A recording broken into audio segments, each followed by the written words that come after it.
In the past few weeks, I was added to a list of far-right instigators by one of the UK's biggest Islamic news websites. And since then, I've been reported to the police, but no action just yet, give them time. But more importantly, for actually reporting on what's happening in our country, I have been threatened on the streets of London.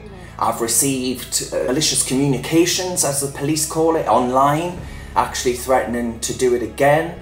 It's all about intimidation. It's about silencing journalists like me. That's why Starmer clamped down so hard on the rioters and those posting things online. And that's why those of an Islamist bent are determined to shut me up. But I won't shut up. My grandfather, he fought for a free Britain, and I'll be absolutely damned if I let it crumble for my niece's generation without doing a thing. The state is on a really dangerous path, actually criminalising anyone who dares speak out against mass migration, against rising ethnic tensions, against grooming gangs or knife crime. You speak up and suddenly you're fair game for British policing. The Home Office is branding people as criminals without even going to court. Now, a lot of them have been through court, but they weren't criminals until proven otherwise. Innocence until proven guilty is an important British tenet. We're actually emptying our prisons right now to make room for all of those white offenders, while violent offenders like those at the Manchester airport who left a female officer with a broken nose get a free pass. Same goes for those at the Hare Hills riots who torched a bus while the police stood by and said, "Not one for us." This isn't traditional British justice. It's two-tier policing under two-tier care. The state panders to minority groups in the name of diversity, while the white working class are pushed to the sidelines. God help you if you're straight as well. We're actually watching the fragmentation of Britain with self-governed, self-policing communities actually living by their own laws. Equality laws and human rights have actually been twisted to suppress free speech and give certain groups all the power, and even to stop an inquiry into a migrant murder of an aspiring young Royal Marine. I won't stay silent, and I urge you not to either. Britain deserves much better than this. And if you've got a platform like my own, I think you've got a duty to speak out. We say in this part of the world, shy Ben's getting out. And Britain will get worse still if those with a voice don't use it. You know, I campaigned for Brexit and spent many years of my 20s being persecuted through the court system and by a regulator named the Electoral Commission. I had the whole might of the British state with its inexhaustible taxpayer cash and legal prowess.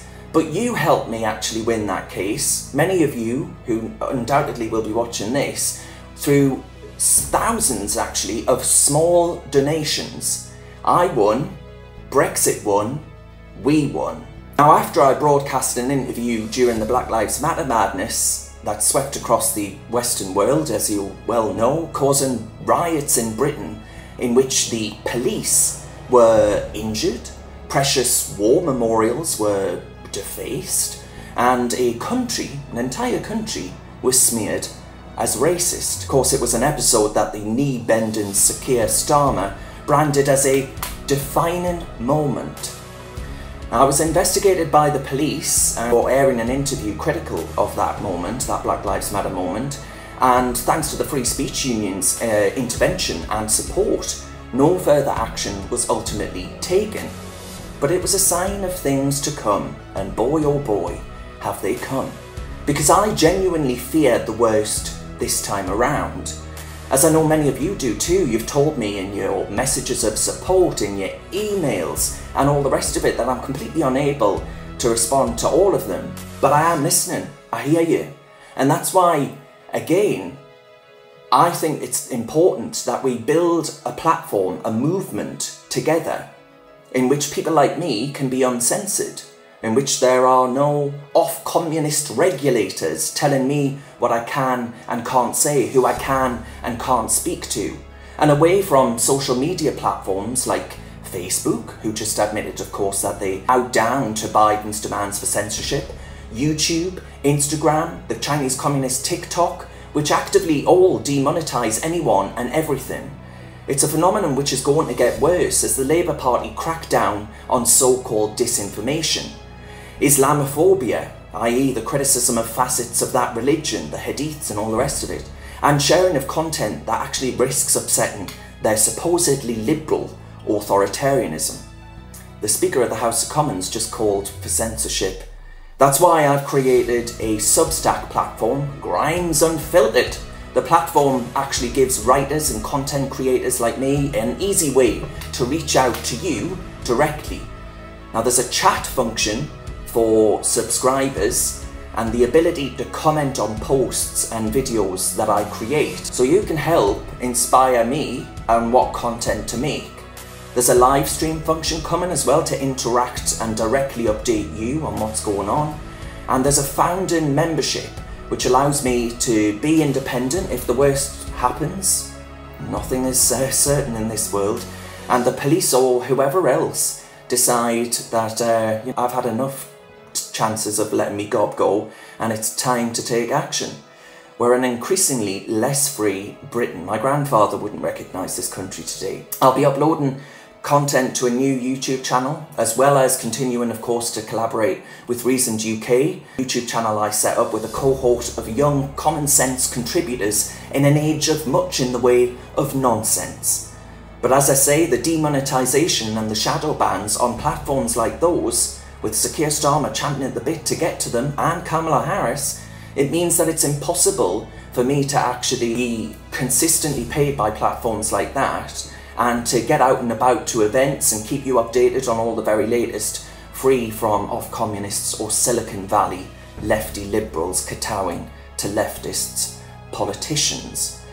Now I would love to actually host a show on Substack as well and have you all be a part of that. And we can, as I say, crucially, grow a movement together.